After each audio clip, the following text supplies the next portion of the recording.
Biden వాయిదొలగెన్. ఎన్నికల race నుంచి తప్పుకున్న అధ్యక్షుడు అమెరికా ప్రజలకు లేఖ. తదుపరి అభ్యర్థిపైన డెమోక్రాట్లలో ఉత్కంఠ. సో అమెరికాలో రిపబ్లికన్స్ అండ్ డెమోక్రాట్స్ రెండు పార్టీల మధ్య వార్ నడుస్తుంది, ఎలక్షన్ వార్. ఫస్ట్ వీళ్ళు పార్టీలోనే ఎలక్షన్స్ ఉంటాయి.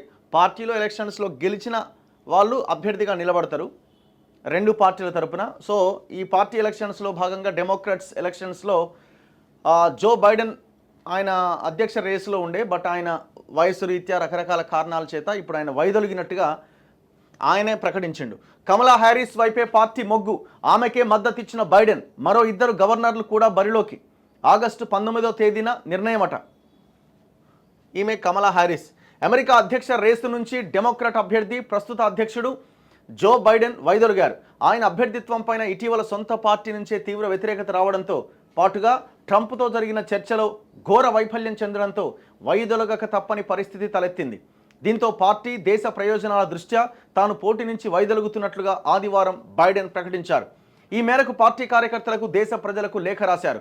ఎన్నికలకు ఇంకా 4 నెలలే మిగిలి ఉన్న సమయంలో బైడెన్ పోటీ నుంచి తప్పుకోవడంతో డెమోక్రాట్లలో అయోమయ పరిస్థితి నెలకొంది. బరిలో ఎవరు నిలుస్తారన్న దానిపైన ఉత్కంఠకు తెరలేచింది.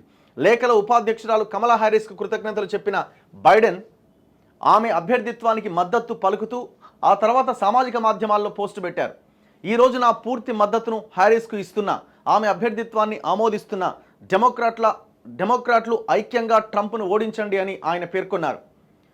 ఇంకొక వైపున అటు రిపబ్లికన్స్ తరపున బరిలో ఉన్న డొనాల్డ్ ట్రంప్ మొన్న ఆయన మీద జరిగిన దాడి తర్వాత కొంత ఆయనకి సానుభూతి, సింపతి పెరిగి ఆయన గెలవడానికి అవకాశాలు ఎక్కువగా ఉన్నాయంట. సర్వేలో చెప్తా ఉన్నారు. అది డెమోక్రాట్లలో ఎక్కువ మంది 59 ఏళ్ల హారిస్ వైపే మొగ్గు చూపుతున్నట్టుగా తెలుస్తోంది. ఎన్నికలకు తక్కువ సమయం ఉన్నందున ఆమె సురక్షిత అభ్యర్థి అవుతారనేది వారి అంచనా. అయితే California governor Gavin Newsom, Illinois governor JB Pritzker బరిలో నిలిచే అవకాశం ఉన్నది. మిషిగాన్ గవర్నర్ విట్మర్ పేరు కూడా తెరపైకి వచ్చినా తాను పోటీలో లేను అని ఆమె ప్రకటించారు. వచ్చే నెల 19వ తేదీన షికాగోలో జరిగే సమావేశంలో ఈ అభ్యర్థిని ఎన్నుకుంటారు. రెండోసారి ఎన్నికల్లో విజయం సాధించాలి అని నాకు గట్టి కోరిక ఉన్నా, పార్టీ దేశ ప్రయోజనాల కోసం వైదొలుగుతున్నా, అధ్యక్షుడిగా నా బాధ్యతలు పూర్తి చేయడం పైన పూర్తిగా దృష్టి పెడతా అని ఆ లేఖలో బైడెన్ పేర్కొన్నారు. 81 ఏళ్ల బైడెన్ ఇటీవల పలు ప్రచార సభల్లో తడబడ్డారు. దీంతోపాటు ట్రంప్తో జరిగిన చర్చలో ఘోరంగా విఫలమయ్యారు. ఆయన ఆరోగ్యం కూడా సహకరించట్లేదు. ప్రస్తుతం కోవిడ్తో ఐసోలేషన్లో ఉన్నారు బైడెన్. ఇటీవల జరిగిన ప్రైమరీల్లో 95% డెమోక్రాట్ ప్రతినిధులు బైడెన్కు మద్దతు పలికారు. ఆయన అనూహ్యంగా వైదొలగడంతో మరోసారి వారంతా మరో అభ్యర్థిని ఎన్నుకోవాల్సి రావచ్చు. వాస్తవానికి ఇలా అభ్యర్థి అర్ధాంతరంగా వైదొలిగితే ఏం చేయాలి అన్న విషయంపైన ఎవరికీ అవగాహన లేదు.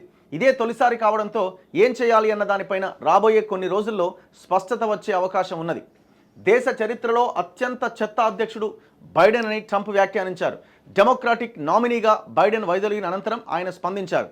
కమలా హ్యారిస్ అభ్యర్థి అయితే తాను మరింత సులభంగా ఓడిస్తానని ఆయన స్పష్టం చేశారు. సో ఇట్లా ఈ వ్యవహారం నడుస్తూ ఉన్నది. ఇది అమెరికాలో బైడెన్ వైదొలగడంతో ఇప్పుడు డెమోక్రాట్ల నుంచి ఎవరు బరిలో ఉంటారు ట్రంప్కు పోటీగా అన్నది ఆగస్టు 19న తెలుస్తుందట. ఇంకొక 4 నెలల్లో అమెరికన్ ఎలక్షన్స్ జరగబోతున్నాయి.